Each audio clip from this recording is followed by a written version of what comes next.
Hello guys, நான் உங்கள் vs பேசுகிறேன். இன்னைக்கு நம்ம பார்க்க போகிற சீரிஸோட நேம் வந்து from over powered second reincarnation talent slash சாகான்னு சொல்லக்கூடிய சீரிஸோடைய எபிசோட் 1 தான் நம்ம பார்க்க போகிறோம். அதனால நீங்கள் நம்ம சேனலுக்கு புதுசாக இருந்தீங்கன்னா உங்களால் முடிய சப்போர்ட் நம்ம சேனலுக்கு சப்ஸ்கிரைப் பண்ணி சப்போர்ட் பண்ணுங்கள். அது மட்டும் இல்லாமல் அது கூட இருக்க பிள்ளைங்க வச்சுக்கோங்க. அப்போ தான் நான் அப்புறம் அடுத்தது வீடியோமே நோட்டிஃபிகேஷன் வரும். அதுக்கான ரீசன் இந்த அனிமேவுடைய எபிசோட் வாரம் தான் ரிலீஸ் ஆகும். அதுக்காக தான் சொன்னேன். சரிங்க, இஸ்லாம் இதோட கதைக்குள்ள போலாமா? ஹீரோ இப்போ ஒரு சின்ன பையனா திரும்ப 2வது முறை இல்லை, இது சரியா 3வது முறை ரீஇன்கார்னேஷன். ஆனா 2வது முறை ரீஇன்கார்னேஷன் ஆகக்கூடிய அந்த ஒரு ஸ்கில் மூலியமா இப்போ வந்திருப்பான். ஸோ அடுத்த கட்ட கோல் ஹீரோக்கு என்னடானா தன்னுடைய சக்தி எதிர்ச்சியே இப்போ வெளிப்பட்டதுனால ஸோ அவனுக்குள்ள அந்த சக்திகள் இருக்கு. ஆனா அந்த சக்திகளை வெளிப்படுத்தக்கூடிய விஷயங்கள் எல்லாமே பார்த்தா மற்றவங்களுக்கு அதுக்கு பெருசா வந்து கண்ணுக்கு தெரியாத மாதிரி தான் இருக்கு. ஸோ அதனால ஹீரோ அதை பத்தின ரிசர்ச் பண்ண ஆரம்பிக்கிறாங்க. ஸோ அந்த ரிசர்ச்சோடைய முடிவில் ஹீரோ வந்து அந்த உலகம், அதாவது ஹீரோ திரும்பியும் அதே உலகத்துல தான் 3வது முறையா ரீஇன்கார்னேட் ஆயிருக்கான். ஆனா என்ன, ஒரு 400 வருஷம் கழிச்சு ரீஇன்கார்னேட் ஆயிருக்கான். இதே உலகத்துல தான் 400 வருஷத்துக்கு முன்னாடி அவன் அப்போ வாழ்ந்திருப்பான், லைட்னிங் எம்பரரா. ஸோ அப்பன்னு பார்த்து ஹீரோடைய வீட்டுக்கு யாரோ ஒருத்தங்க வர, அவங்க அம்மா வரவே இருக்கேன், நீங்க வந்ததுக்கு ரொம்ப தேங்க்ஸ் அப்படின்னு அவங்க அம்மா ரொம்ப நல்லா பேசிட்டு இருக்காங்க அவர்கிட்ட. அந்த பர்சன் யாரோடனா ஹீரோ இப்பதான் சொல்ல ஆரம்பிக்கிறான், இவர் தான் என்னுடைய பிரதர், நான் இங்க என் அம்மாவோட தனியா வாழ முதலாம், இவர் தான் எங்களுக்கு தேவையான எல்லா விதமான விஷயத்தையும் வசதியும் பார்த்துப்பாரு. அப்போ பார்த்து அவரு கொஞ்சம் பணத்தை எடுத்து வந்து கொடுத்துருக்காரு இந்த மந்த்துக்கு செலவழிக்கிறதுக்காக. என்னுடைய இந்த அண்ணனை பொறுத்தவரைக்கும் ரொம்ப நல்லவன் தான். இவர் பேரு ஃப்ராசியர். என்ன ஆஃப்டர் என்ன பண்ணிட்டு இருக்க, புக்கு படிச்சிட்டு இருக்கியா? ஆமாண்ணா. என்ன புக்கு படிக்கிறது கஷ்டமா இருக்கா? இந்த வயசுல படிக்கிறது கொஞ்சம் கஷ்டமா தான் இருக்கும்ல.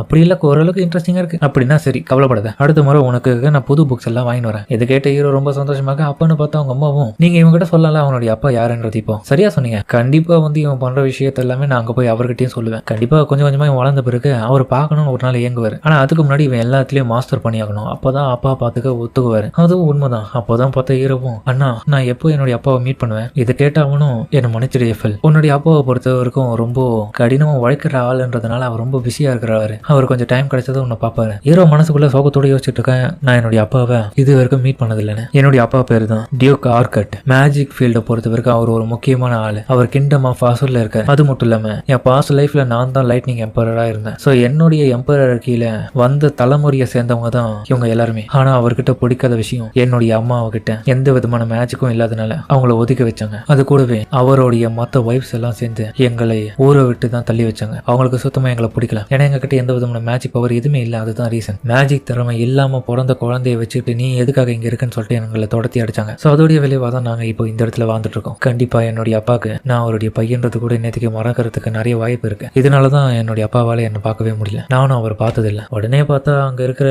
ஃப்ராசியர் வந்து என்ன மன்னிச்ச ரைஃபல், நான் அப்பா கிட்ட பேசியிருக்கேன் இதை பத்தி. என்னுடைய இந்த பிரதர் தான் ஃப்ராசியர், டியூக் ஆரரட்னு சொல்லக்கூடிய எங்க அப்பாவோட செகண்ட் ஒய்ஃப் உடைய பையன். ஆனா ரொம்ப நல்ல மனுஷன் இவரு. எங்களுக்கு தேவையான எல்லா விஷயத்தையும் இவர் தான் பாத்துக்கிறாரு. அவரோட பக்கம் ஹீரோடைய அம்மா கிட்ட எந்த விதமான உதவியா இருந்தாலும் தயங்காம கேளுங்க, நான் கண்டிப்பா பண்றேன். ஓகே ஓகே, எந்த ஒரு காரணத்துக்காகவே நான் மேஜிக் சீக்கிரமா கத்துக்கணும்னு ஆசைப்படுறேன். அதுக்கப்புறம் பார்த்தா நம்ம ஃபாசியர் அண்ணங்காரன் ஹீரோ கிட்ட கேட்பான், ஃபியூச்சர்ல நீ இதுக்கப்புறம் என்ன பண்ணலாம்னு ஐடியால இருக்கேன், படிக்க போறியான்னு கேட்க, பிரதர் எனக்கு ஒரு ஆர்வம் இருக்கு. அது என்னன்னா, நான் ஒரு லெஜெண்டரியான மேஜா மாறணும், நம்ம மூதாதையர் மாதிரி மாறணும். அதுக்கு நான் 15 வயசு ஆயிடுச்சுன்னா ஆகலாம்ல. ஏன்னா நீ மேஜிக் அகாடமிக்கு கேபிட்டல் கூட்டு போயிட்டு எனக்கு படிக்க வைன்ற மாதிரி அவன் கேட்க, இதை கேட்ட உடனே அவங்க அம்மா வாய பத்துறாங்க. அதெல்லாம் கேட்க கூடாதுப்பா, இவங்க கிட்ட எந்த விதமான மேஜிக்கும் என்ன மாதிரியே கிடையாது, அதனால இவனெல்லாம் நீ அங்க கூட்டு போவாத. ஹீரோவும் யோசிக்கிறான், அப்போ ஒர்க் ஆகல என் மேஜிக்ன்ற ஒரு விஷயம் தெரியல. ஓகே, அதுக்கப்புறமும் இதே மாதிரி எனக்கு இருக்கும், இந்த லைஃப்லாச்சும் ஒரு தடவையா செக் பண்ணி பாக்குறேன். அங்க போயிட்டு திடீர்னு ஒர்க் ஆயிடுச்சுன்னா எதுக்காக தான் எங்க அம்மா இப்படி பண்றாங்களோ தெரியலன்னு சொல்லிட்டு ஹீரோ யோசிக்க. ஸோ அவங்க அம்மா இன்னொரு ரெக்வஸ்ட் வைப்பாங்க, பேசாம இவன் அந்த அளவுக்கு நல்லா வளர்ந்தானா ஸ்வாட்ஸ்மேன்ஷிப்லயும் மிலிட்டரி ஸ்கூல்லையும் உன்னை சேர்க்கறதுக்காக நீங்க எதனா பண்ண முடியுமா? இதை கேட்ட உடனே அவன் சந்தோஷமாயிடுவான், நல்ல ஐடியா கொடுத்துருக்கீங்க. ஆக்சுவலி நான் அங்கதான் கிராஜுவேட் ஆனேன், அதுவும் அந்த இடத்துலயே என்னுடைய கிளாஸ்ல நான் மட்டும் தான் டாப்பா வந்தேன். அப்படியா,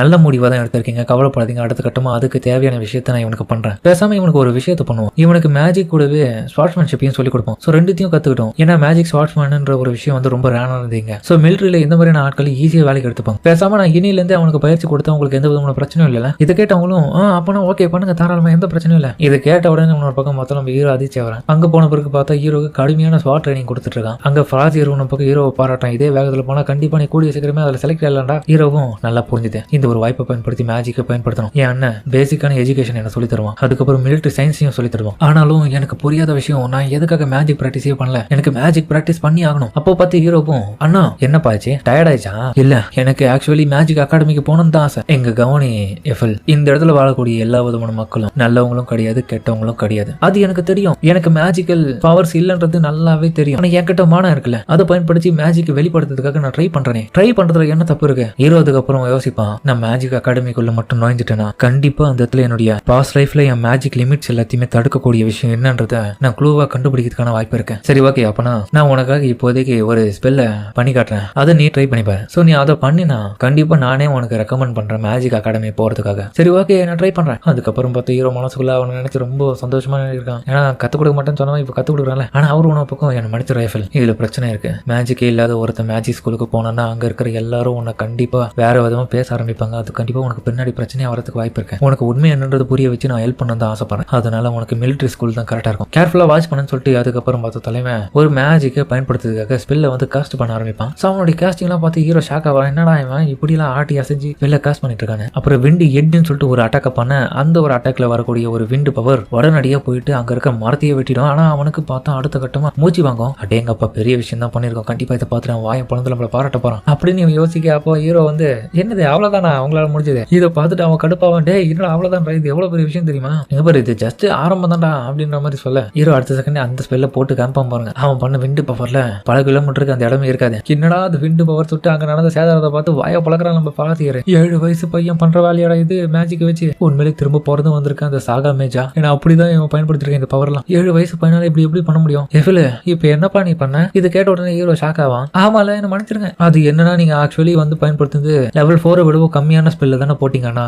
ஆனா நான் என்ன பண்ணேன், அதை காப்பி பண்ணி நான் இந்த இடத்துல ரிலீஸ் பண்ணும்போது அதை லெவல் 4 நான் பயன்படுத்தினேன். என்னடா சொல்ற லெவல் 4 அதே அது அல்ட்ரா அட்வான்ஸ்டு மேஜிக்டா. ஹீரோ யோசிக்கிறான் லெவல் 4னா அது லேசர் மேஜிக் லெவல் தானே, எப்படி உனக்கு அட்வான்ஸ் மேஜிக் பயன்படுத்த தெரியும். ஹீரோ யோசிக்கிறான் கண்டிப்பா இவர்கிட்ட நான் ரீஇன்கார்னேட் ஆயிருக்கின்ற விஷயம் சொல்லவே கூடாது. அதை நான் எப்படி சொல்ல புரிய வைக்கிறது உங்களுக்கு, நான் மேஜிக்கல் ஸ்டடிஸ் நிறைய பண்ணி எனக்கு நிறைய மேஜிக் பத்தின நாலேஜ் இருக்கு. இப்போ அது எல்லாமே என்னுடைய பாடி கூடயும் பிரெயின் கூடயும் ஒன்றிணைச்சு தான் இப்போ நான் பயன்படுத்துறேன் அப்படின்னு அவன் நக்கல செலுத்தாலும் அதுக்கப்புறம் உண்மையை சொல்லிடுவான். உண்மை என்னன்னா அண்ணா என்னால 10வது லெவல் வரைக்கும் பயன்படுத்த முடியும். அவன் சாகிடுவா, என்னடா 10வது லெவல் இருக்குமா, கண்டிப்பா நீ நம்மளுடைய லைட்னிங் எம்பரர் திரும்ப பிறந்திருக்க மாதிரி தான் தெரியுது, என்னால முடியலடா சாமி எனக்கு மனசே வலிக்குது அப்படின்னு அவன் படுத்துருவான். அப்புறமா தான் ஹீரோ முடிவு பண்ணுவான், அப்பனா இந்த வயசுல நான் பயன்படுத்தக்கூடிய எந்த ஒரு மேஜிக் ஸ்கில்லா இருந்தாலும் கண்டிப்பா அது மத்தவங்க முன்னாடி நான் பயன்படுத்தக்கூடாது. பயன்படுத்தினா எப்படியாப்பட்ட நிலைமை தான் ஆகும். இது என் அண்ணனா இருக்கிறதுனால ஏதோ என்ன பெருசா எந்த கோவத்துக்கும் உள்ளாக்காம அவன் பெருசா இது பிரச்சனையாவே ஆகல. ஆனா இது மத்தவங்க யாராச்சும் பார்த்தாங்கன்னா என்ன வேற விதமா தான் எதனா சொல்லுவாங்க. ஆல்ரெடி நாங்க கொண்டு அந்த டிராகனை பொறுத்த வரைக்கும் எல்லா சோல்ஜர்ஸும் கடவுள் வந்து அந்த கிண்டத்தை காப்பாத்தினதா சொல்லிட்டு இருக்காங்க. இந்த உண்மை மட்டும் வெளியே யாருக்காச்சும் தெரிஞ்சதுன்னா பிரச்சனை இன்னும் பெருசாயிடும். ஹீரோ அதுக்கப்புறம் புக் படிச்சுட்டு இருக்க மேஜிக் பத்தி பக்கத்துல ஃப்ராசியர் நல்லா படுத்து தூங்கிட்டு இருக்கான். அதுக்கப்புறம் அந்த புக் மூலியமா ஹீரோ சின்ன இன்ஃபர்மேஷன் தெரிஞ்சுப்பான். ஆஹோ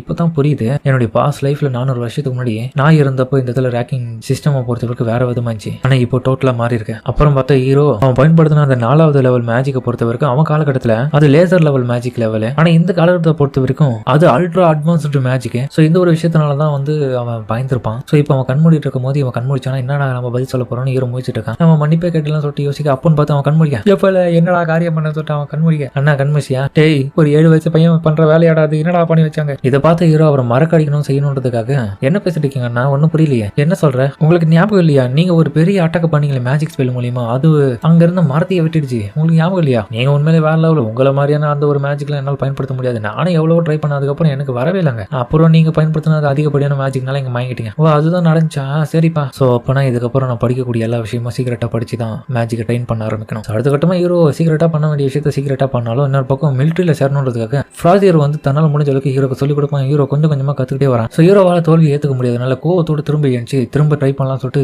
திரும்ப தோத்தாலும் கிவ் அப் பண்ணாம ஏஞ்சிக்கிறான். இதை பார்த்து ஃப்ராசியருக்கு பிடிச்சி போயிடுச்சு. இப்படிதான்டா இருக்கணும் வாடா திரும்ப ஆரம்பிப்பேன்னு சொல்லிட்டு அவனுக்கு இன்னும் தொடர்ச்சியா ட்ரைனிங் கொடுக்குறாங்க அவனுக்கு. அதுக்கப்புறம் ஒவ்வொரு நாளும் நல்லா கத்துக்கிட்டான் ஹீரோ. ஸோ அதோடைய முடிவில் ஹீரோக்கு வயசு 10 ஆயிடுச்சு. ஸோ அப்போ அறிவில அவன் நின்றுட்டு இருக்கும் போது அவனுடைய கான்சென்ட்ரேஷன் ஃபுல்லா மார்ஷல் டெக்னிக்ல இருக்கு. ஸோ ஸ்வாடுக்கு அதை இறக்கி அதுக்கப்புறம் அங்க அறிவில இருந்து கீழே இறங்கக்கூடிய ஒரு மரக்கட்டைய அவனுடைய பவர் வச்சு துண்டா வெட்டுவான் பாருங்க. பயங்கரமா இருக்கும் ஸ்கில் வந்து வளர்ந்துட்டு இருக்கும். அப்புறம் ஃப்ராசியர் அங்க வருவான்.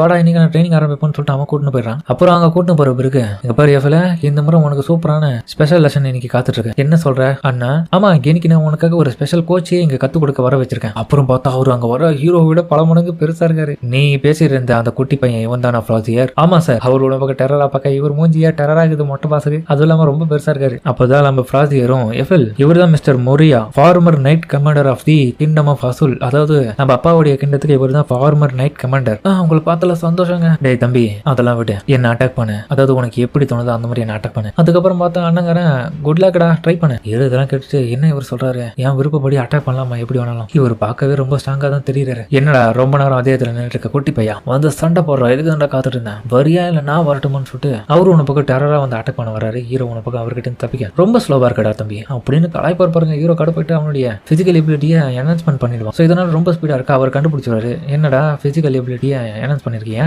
இந்த வயசுல இப்படிலாம் பண்ணணும்னு எதிர்பார்க்கல. ஸோ அந்த ஃபைட்டிங் ரொம்ப நல்லா இருக்கும். இதை பார்த்து அவரு ஃப்ராசியர் நீ சொன்னது உண்மைதான், இந்த பையன் நல்லா தான் சண்டை போடுறான், என்ன இங்க சொல்றாரு, அப்பனா இவர் என் அண்ணன் கிட்ட ஆல்ரெடி பேசிட்டாரா, ஆமா நான் ஏதாவது சொன்னல இதுக்காக தான் இவனுக்கு நீங்க கத்துக் கொடுக்கணும்னு சொன்னேன். இந்த பையன் கிட்ட என்னதான் மேஜிக் பவர் எதுவுமே இல்லைனாலும் இவனுக்குள்ள இருக்கிற அந்த மானா பவர்ஸை வச்சு இவனுடைய ஸ்வாடை பிடிக்கிற அந்த ஸ்ட்ரென்த்தை இன்க்ரீஸ் பண்ணிருப்பான். அது ஸ்மூத்தா பாடியை கண்ட்ரோல் பண்ணுவான். அது சூப்பரா இருக்கும். அதனாலதான் இவங்க கிட்ட இருக்கிற பவர் வேஸ்ட் ஆகக்கூடாதுன்னு உங்ககிட்ட கூட்டு வந்து காமிக்கிறேன். கண்டிப்பா இவன் ஒரு மேஜாவோ இல்லைன்னா சாகாவாவோ ஆவான். இதை பார்த்து இரவும் நான் ஆல்ரெடி சாகா தான் எனக்கு தெரியும். இதை பார்த்த உடனே மோரியா சாக்காவாரு, சிரிப்பாரு. ஏதே இந்த பொடி பையன் நம்ம மூதாதையரா இருந்தா அந்த லைட்னிங் எம்பரர் மாதிரி வரப்போறானா, அதுக்கெல்லாம் வாய்ப்பே இல்லை. மேஜிக்கே பயன்படுத்த தெரியாத வெறும் வானாவை பயன்படுத்தி பிசிக்கல் என்சான்மெண்ட் மட்டும் பண்ணிட்டா எல்லாம் முடிஞ்சுதா. ஹீரோ போட்டு கலாய்க்க ஹீரோ கடுப்பான். இவனை விடப்படாத சொட்ட தலைவனுக்கு 2 பணியார தவிங்க வைக்கணும் மாட்டல. கோபுரத்துல நியாயம் இல்ல. இப்போ ஃபைட்லயே தான் அவரை தோக்கடிக்கணும். அப்புறம் ஹீரோ வேகமா போக அவர் உன்னை போக தடுத்துருவாரு. ஸோ ஹீரோவை மேல இருந்து ஸ்வாட வச்சு அழுத்தி அட்டாக் பண்ண ஹீரோ முடிஞ்சலுக்கு தடுக்கிறான். இருந்தாலும் அதெல்லாம் பெருசா அவர்கிட்ட வேலை செய்யாது. ஒரு இடத்துல பார்த்தா ஹீரோ அந்த ஸ்வாட விலைக்க விட்டுட்டு உடனே பார்த்தா அவர்கிட்ட போயிட்டு அவர் கை காலை பிடிச்சி தூக்கி விசிறி அடிப்பான் கீழே. அவன் போட்ட ஸ்மாக் டவுன்ல அவர் கவுந்துட்டாரு. அவரே ஃபைனலா ஒத்துக்கிறாரு. அட்டேங்கப்பா இந்த பையனுக்குள்ள இருக்க பவர் அபரிவிதமா இருக்கு, நீ ஜெயிச்சிட்ட தம்பி, நான் தோத்துட்டேன். ஹீரோ யோசிக்கிறான், என் பாடி என் கண்ட்ரோல் இல்லையா, அது பாட்டுன்னு ஈஸியா மூவ் ஆயிடுச்சு. கண்டிப்பா இந்த டெக்னிக்கை பார்க்கும்போது என்னுடைய பாஸ்ட் லைஃப்ல ஏதோ ஒரு இடத்துல இருந்து நான் இதை கத்துக்கிட்டு இருக்கேன்னு நினைக்கிறேன். பார்த்ததை வச்சு இதை பயன்படுத்திருக்கேன். அப்புறம் மோடியா அணிச்சிட்டு நான் தோத்தது தான், நீ கண்டிப்பா டெஸ்ட்ல பாஸ் பண்ணிட்டே தம்பி. என்ன சொல்றீங்க, என்ன டெஸ்ட்? ஃப்ராசியரும் ஆமாண்டா உங்ககிட்ட சொல்றதுக்கே மறந்துட்டேன். முக்கியமான விஷயம் என்னன்னா நம்ம மிஸ்டர் மோரியா தான் நம்ம மிலிட்டரி சயின்ஸ் ஆஃப் தி அசல் ஸ்கூலை பொறுத்த வரைக்கும் ஹெட் மாஸ்டர். என்னது இவர் தான் ஹெட் மாஸ்டரா? அப்பனா ஆமா, உனக்கு 15 வயசு ஆன பிறகு நீ மிலிட்டரி ஸ்கூலுக்கு போக போறல, அப்போ உங்க அம்மா பெருமைப்படுவாங்கல்ல, அதுக்கு எல்லாமே தான் இப்பயே ரெடி பண்ணிட்டேன். அவன் சொன்னதை நான் விளக்கமா சொல்றேன். நான் கிளியரா இருந்தேன். ஃபைட்ல நான் தோத்துட்டாலும் இல்ல நீ தோத்துட்டாலும் கண்டிப்பா உன மிலிட்டரி ஸ்கூல்ல நான் சேர்க்கறதா முடிவு பண்ணிட்டேன். அதுக்காக தான் இது ஒரு சின்ன டெஸ்ட்டுக்காக வந்தீங்க. என்னடா இங்க நடக்குது, எல்லாமே மர்மமா இருக்கு. அதுக்கப்புறம் பார்த்தா நல்லா மழை பெஞ்சிட்டு இருக்கு. நம்ம அண்ணங்காரன் நல்லா மழை பெய்ய போது எதுக்காக எஃபில் இன்னும் காட்டுல இருந்து வெளியே வரல? அப்ப அவங்க அம்மாவும் அவனுடைய சாஃப்ட் ட்ரைனிங் இன்னமும் பண்ணிட்டு இருக்கான். கண்டிப்பா அவன் சீக்கிரம் வந்தா நல்லா இருக்கும், நீங்க வேணா போயிட்டு எனக்காக செக் பண்ணிட்டு வரீங்களா? அவனுக்கு மழையில நினைச்சு கோல்டு கீல்டு பிடிச்சிக்க போகுது. அதுக்கப்புறம் பார்த்து திடீர்னு அங்க ஒரு மின்னல் வரும். அந்த வேலை யாரோட பார்த்தா நம்ம ஹீரோ தான் பண்ணிருப்பான். அவன் ஸ்பெல்ல பயன்படுத்தி நினைச்சது உண்மைதான். என்னுடைய லெவல் 9 அண்டு அப்படி இல்லைனா லெவல் 10 இருக்கக்கூடிய ஸ்பெல்ல பொறுத்த வரைக்கும் நான் அதை பயன்படுத்துறதுல நிறைய டைம் இஷ்யூ இருக்கு. இந்த மாதிரியான மேஜிக் பயன்படுத்துறதுக்காக இந்த மாதிரியான மழை டைம்ல தான் அதை பிராக்டிஸ் பண்ணேன். ஏன்னா இந்த லைட்டிங்ல அப்பன்னு பார்த்து அங்க அண்ணங்கார வருவான். எஃப்எல் என்னடா பண்ணிட்டு இருக்க, நல்லா தானடா இருக்குன்னு சொல்லிட்டு பயமுத்திடுவான். இங்க ஒரு லைட்னிங் பக்கத்துல வந்துச்சு. அது உன் மேல பாடலையே, ஒன்னும் ஆகலையே உனக்கு, எனக்கு ஒன்னும் இல்ல, நான் நல்லா தான் இருக்கேன். நல்ல வேலை நல்லா தான் இருக்கான். இவர் கொஞ்ச நேரத்துல என்ன பயமுத்திட்டு இருப்பான். அப்புறம் அண்ணங்கார கத்துறோம், இங்க பாரு கவனி, அடுத்த முறையாச்சும் ஞாபகம் வச்சுக்கோ, நீ அடுத்த வருஷம் மிலிட்டரி ஸ்கூல்ல போய் படிக்க போற, அதுக்காக உனக்கு எந்த விதமான காயமும் படக்கூடாது, சரியா? நல்லா புரிஞ்சுது. ஹீரோ அப்புறமா யோசிப்பான், அது உண்மைதான், எனக்கு 14 வயசு ஆகுது, அடுத்த வருஷம் நான் சரியா மிலிட்டரி ஸ்கூல்ல போயிட்டு ஜாயின் பண்ண போறேன். இருந்தாலும் எனக்கு மிலிட்டரி ஸ்கூல்ல போயிட்டு ஜாயின் பண்ணலாம் ஆசை இல்லை. எனக்கு மேஜிக் டெஸ்ட் அங்க பண்ணி ஆகணும். அதுக்கான ஒரு பாதியா கூட இதை அமைச்சுக்கலாம். நான் வீட்டை விட்டு இப்ப போறேன். 15 வயசு ஆயிடுச்சுனா கண்டிப்பா மேஜிக் அகாடமில என்ன பத்தின விஷயங்களை நான் கண்டுபிடிச்சு ஆகணும். க்ளூவை தெரிஞ்சுக்காம விட மாட்டேன்னு சொல்லிட்டு அவன் முடிவெடுக்க. அப்புறம் பார்த்தா அண்ணங்கார ஒரு இன்ப அதிர்ச்சி கொடுப்பான். குட் நியூஸ் ஒன்னு இருக்கு, எனக்கு என்ன தெரியுமா? அப்புறம் வீட்டுக்கு வந்த பிறகுதான் தெரியுது அவங்க அம்மா ஷாக் ஆவாங்க. என்னன்னு பார்த்தா ஹீரோவுடைய அப்பா, அதாவது இவங்க அப்பா அவனை மீட் பண்றதுக்காக வர சொல்லியிருக்காங்க. டியூக் ஆர்கட் எல்லாம் போய் பார்க்க போறோம் அப்படின்னு அவங்க அம்மா உன பக்கம் சந்தோஷமா இருக்கேன். ஏன்னா அவங்களுக்கு பெருமையா இருக்கு. ஏன்னா ஒரு பெரிய அந்தஸ்து வந்த பிறகு நம்ம போய் பார்க்கும்போது நமக்கான மரியாதை அங்க கிடைக்கும்ல. ஏன்னா அது இல்லாதனாலதான் இப்படி ஒதுக்கி வச்சாங்க. என் பையன் ஃபைனலா சாதிச்சான்னு சொல்லிட்டு அவங்க பெருமை போறாங்க. அவங்க உன பக்கம் பயங்கரமா கொஞ்சம் ஹீரோ போயிட்டு எங்க அம்மா சொல்றது உண்மைதான், இருந்தாலும் எங்க அப்பா மேல எனக்கு எந்த விதமான பாசமும் கிடையாது, எனக்கு என் அம்மா மட்டும்தான். இதெல்லாம் பார்த்தா நம்ம ஃப்ராசியருக்கே ரொம்ப எமோஷன் ஆயிடும். அவனும் கண்கலங்குறாங்க. நீங்க சொல்றது உண்மைதான், எனக்கும் பெருமையா இருக்கு. ஸோ இவங்க 2 பேருமே சேர்ந்து ஃபீல் பண்றது பார்த்து நம்ம ஹீரோவும் கண்டிப்பா சாதிக்கணும் அப்படின்னு யோசிச்சுட்டு அதுக்கப்புறம் இவங்க அப்பாவை பார்க்க போக அங்க பார்த்தா மேன்ஷனே ரொம்ப பிரம்மாண்டமா இருக்கும். டேங்கப்பா இந்த மேன்ஷன் ரொம்ப பெருசா சூப்பரா இருக்குது. கண்டிப்பா இது எனக்கு தெரிஞ்சு நான் 2வது முறையா தான் வரேன்னு நினைக்கிறேன் இந்த இடத்துக்கு. ஃபர்ஸ்ட் நான் லைட்னிங் எம்பரரா இருக்கும் போது, 2வது இப்பதான். அங்க போனா அவங்க அப்பங்கார உட்காந்துட்டு இருக்கா. இவெல்லாம் அவங்க அப்பா மாதிரியே இருக்காரு, வயசாயிட்டு கிளவ மாதிரில இருக்காரு. அப்புறம் நம்ம ஃப்ராசியர் அறிமுகப்படுத்துறான். கொஞ்ச நேரத்துக்கு அமைதியா அப்படியே ஒரு குறுகுறுன்னு பார்த்துட்டு இருப்பாரு. ஸோ பக்கத்துல இருக்கவனும் பார்த்துட்டு இருக்கேன். ஹீரோ என்னடா அமைதியா இருக்குன்னு பார்த்துட்டு இருக்கும் போது திடீர்னு அவனை பத்தி அவனே அறிமுகத்தை கொடுத்துறான். ஹலோப்பா நான் தான் எஃப்எல். இதை கேட்ட எல்லாருக்கும் ஆச்சரியம், இவன் அப்படியே போய் பேசுறான், மரியாதை கொடுக்கணும் இல்லையான்னு பார்க்க. அதுக்கப்புறம் அவரே பார்த்தா, எங்க பாரு என்ன டியூக் ஆர்கட்னு தான் நீ கூப்பிடணும், நான் ஒன்னும் ரெகனைஸே ஒன்னு பண்ணல, என் பையனான்றதே நான் மறந்துட்டேன், நீங்க உன் ஃபேமிலியை அசிங்கப்படுத்தவா? இதெல்லாம் கேட்ட ஹீரோக்கு இவன் அவங்க அப்பனே கிடையாது, இவன் ஓவரா பேசிட்டு இருக்கான். கிட்டத்தட்ட பல வருஷம் கழிச்சு உங்க பையன் ஃபர்ஸ்ட் டைம் உங்களை மீட் பண்ண எப்படியா பேசுவாரு தெரியல, என்ன ஏதாவது இவர் ஏடப்படும். நீங்க சொல்றது புரியுது டியூக் ஆர்கட், நான் அதுக்காக வரல, பெருமையை சேர்க்க வந்திருக்கேன். அப்படியா? எனக்கு கொஞ்சம் அசிங்கமா இருக்கிற விஷயம் என்ன தெரியுமா? நம்ம மூதாதையரா இருக்கக்கூடிய லைட்னிங் எம்பரர் அவருடைய வம்சாவளியில வந்தவங்க தான் நம்ம எல்லாருமே. ஆனா நம்ம வம்சாவளியை சேர்ந்த உனக்கு மேஜிக்கே இல்லைன்றது எனக்கு கொஞ்சம் கஷ்டமா இருக்கு. இதை கேட்டாருன்னா மேஜிக் எம்பரர் ரொம்ப அழுவாரு தெரியுமா? ஆமா அழுவான். அந்த கம்யூனிட்டி பைபிள் பண்ணி வச்ச வேலையால தான் நீங்களா முளைச்சி இப்படி பேசிட்டு இருக்கீங்க என்கிட்ட அப்படின்னு ஹீரோ அவனையே திட்டிக்கிறான். ஹீரோவும் ஆமாமா நீங்க சொல்றது உண்மைதான், அவர் கண்டிப்பா அழுவாரு நேத்துக்கு. அப்புறம் நான் கேள்விப்பட்டேன் உனக்கு மிலிட்டரி ஸ்கூல்ல இருந்து ஸ்பெஷல் இன்விடேஷன் கொடுத்தாங்களாமே? ஆமா டியூக் ஆர்கட். இது கேட்ட உடனே அவர் கேவலமான ஒரு சிரிப்பாரு. இந்த நியூஸ் கேட்க ரொம்ப ஃபனியா தான் இருக்கு. ஹீரோ இதெல்லாம் கேட்டுட்டு அவர் சிரிக்கிறாருன்னா கண்டிப்பா இந்த விஷயத்தெல்லாம் கேட்டுட்டு எங்க அப்பாவுக்கு ரொம்ப பெருமையா நினைக்கிறாரு இப்போ, அதனாலதான் சிரிக்கிறாரா நான் பையனை பத்தி யோசிச்சுட்டு. ஆனா உடனே வந்து அப்பனா இதுக்கப்புறம் நான் ஒன்னும் உனக்கு சாப்பாட்டுக்காக பணத்தை பே பண்ண வேண்டிய அவசியம் இருக்காதுல்ல, உனக்கு அந்த இன்விடேஷன் கொடுத்துருக்காங்கன்னா நீ அதுக்கப்புறம் சுயமாவே இப்ப சம்பாரிச்சு எல்லாமே செலவு பண்ண போற அளவுக்கு நீ வளர்ந்துட்டியா, இப்ப எல்லாமே உனக்கு ஃப்ரீயா கிடைக்கும் ஓசலியே, அதுதானே இதுல தெரிய வருது. எனக்கு வருத்தமான விஷயம், ஒரு மேஜிக்கை பயன்படுத்த முடியாதனால எப்படி ஒரு ஸ்வாட்ஸ்மேன்ஷிப்ல போயிட்டு ஒரு மிலிட்டரி ஸ்கூல்ல போய் ஸ்பெஷல் இன்விடேஷன்ல கூப்பிட்டு இப்படி எல்லாம் நடக்கும்ன்றது எனக்கு கொஞ்சம் யோசிக்கவே முடியல. இருந்தாலும் ஒரு விஷயத்த சொல்லிக்கிறேன், தயவு செஞ்சு நீ என் ஃபேமிலிக்கான பேருக்கு எந்த விதமான அசிங்கத்தையும் கொண்டு வந்துடாத. இது பார்த்துட்டு இந்த கம்யூனிட்டிக்கு நான் பையனாவே இருந்திருக்க தேவையில்ல, எனக்கு எங்க அம்மா மட்டும் போதும், இவன் ஓவரா பேசுறாரு அப்படின்ற மாதிரி யோசிக்கிறான். அப்போ பக்கத்துல இருந்தவனை பார்த்து, ஏய் ஜோயாசம் சொல்லுங்கப்பா, மக்கள் இங்க இருக்கவங்க எல்லாருமே வந்து இவன் என்னுடைய ஃபேமிலியில ஒருத்தனா பாக்குறாங்க, சோ அப்ப இவன் ஸ்ட்ராங் ஆனவனா இல்லையான்றதை அவன் நிரூபிக்கணும்ல, அப்பதான் அவன் மிலிட்டரி ஸ்கூலுக்கு போறதுக்கு தகுதியான ஆளா இருக்கணும். ஆமாப்பா நீங்க சொல்றது உண்மைதான், நீங்க சொன்னது எனக்கு நல்லாவே புரிஞ்சிருச்சு, அப்போ நான் அவனை டெஸ்ட் பண்ணி பாக்குறேன், இந்த நாய்க்கு பாடத்தை சொல்லித்தரேன்னு சொல்லிட்டு அவன் வெறிய அங்க ஹீரோவை பாக்குறான். இது யாராலையும் ஏத்துக்க முடியல, அதிர்ச்சி ஆகுறாங்க. ஹீரோவும் என்னடா கதையில எனக்கே டெஸ்ட் கொடுக்குறீங்களா, நான் உங்களுடைய முப்பாட்டண்டா எனக்கேவா அப்படின்னு ஹீரோ அங்க யோசிக்கிறான். அதோட இந்த எபிசோட முடிக்கிறாங்க. சரிங்க, இந்த வீடியோ அப்படின்னு கமலை சொல்லுங்க. மறக்காம அடுத்த எபிசோட் பார்க்கணும்னா சேனலை சப்ஸ்கிரைப் பண்ணி வச்சுக்கோங்க, அப்பதான் நோட்டிபிகேஷன் கண்டிப்பா உங்களுக்கு வந்து சேரும். கதை எப்படின்னு சொல்றத கமலை சொல்லுங்க. சரிங்க, அதோட இந்த வீடியோ முடிச்சுமா.